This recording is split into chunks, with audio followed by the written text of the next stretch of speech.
Hey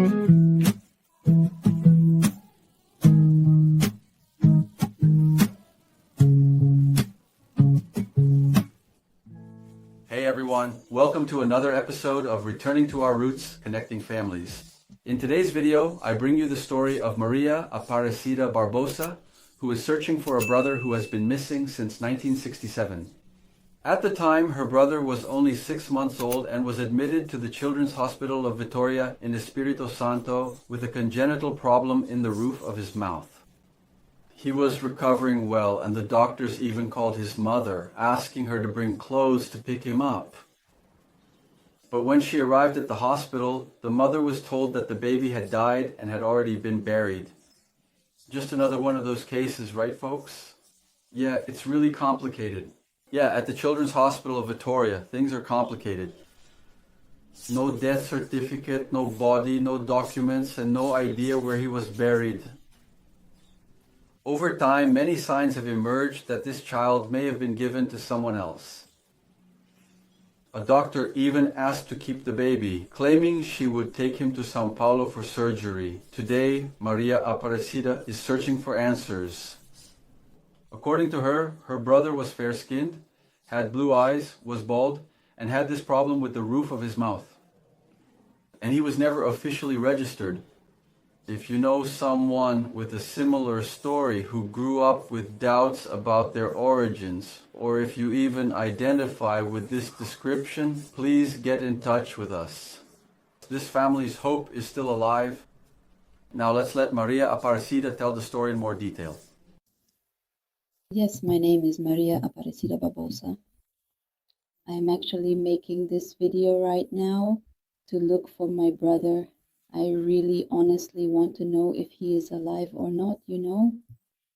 He was admitted to the Children's Hospital of Vitória, which is located in Espírito Santo, and around the middle of the year 1967, specifically in September, he was just 6 months old at that particular time. My mother's name is Elisa Barbosa. At the time, she was 24 years old, and he stayed in the hospital for about a week or two, hospitalized there, you know, at the hospital.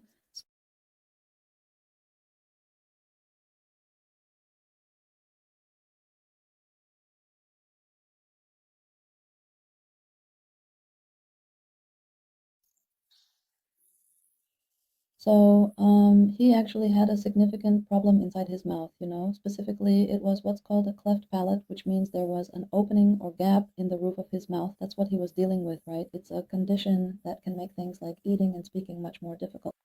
And he had the roof of his mouth open, right? But he was hospitalized because he had little teeth, but it wasn't bad, right? He was actually doing well. He stayed in the hospital. He was already doing fine. He was mostly on IV fluids. Then when they called her to go pick him up, right, when she went to visit to take his clothes so she could bring him home, then when she got there in the morning at 9 a.m., that's what she says, they told her that he had died, right? And that, no, he wasn't there anymore, that he had already been buried. And they didn't give any explanation. They didn't give any documents. They didn't give a death certificate. They didn't give the body, right? They didn't say where it was, where he was buried. And it just stayed that way. She just cried and went back home, and that's how it's been to this day, right? He doesn't know what really happened, right? And at the time, she lived in Santa Claudina, in a rural district, right? In the town of Santa Claudina, but there was a specific place there, right, called Suiza, really deep in the countryside. And she had more children at the time, right? She had 5 children from her first marriage, and she was really young, right? She became a widow when she was young, right? She had become a young widow and had 5 children. Yeah, then she got together with Romario's father, who is my father, and had 6 more children with him, right? He was the first one. And he had, she already had 5 small children, little ones, right? And then there was him. So he had this problem with his mouth, and at the hospital, he was a handsome boy, you know, German with a strong gaze, and people were charmed by him. And she said that all the women there wanted to take him home to raise, right? Yeah, both the nurses and even some of the mothers, right? And there was a doctor who even said to her, "Give me this boy and I'll take care of him. I'll take him to Sao Paulo, do surgery, he'll be fine, and I'll take care of him." The mother said no. So we don't really know, right? Whether it was her who took him or someone else, or I don't really know what happened. I don't know. I don't know what happened, but he disappeared, right? So the appeal is if anyone at the time, now knows anything about him, or maybe if he himself is watching the video, he can identify himself as that person. I also don't know if he has the same name or if they gave him a different name, because up until then she said there was no record. He was admitted, but it was only under his name, right? Because back then those mothers used to say that they only registered the child after a year, right? So probably there wasn't any record either.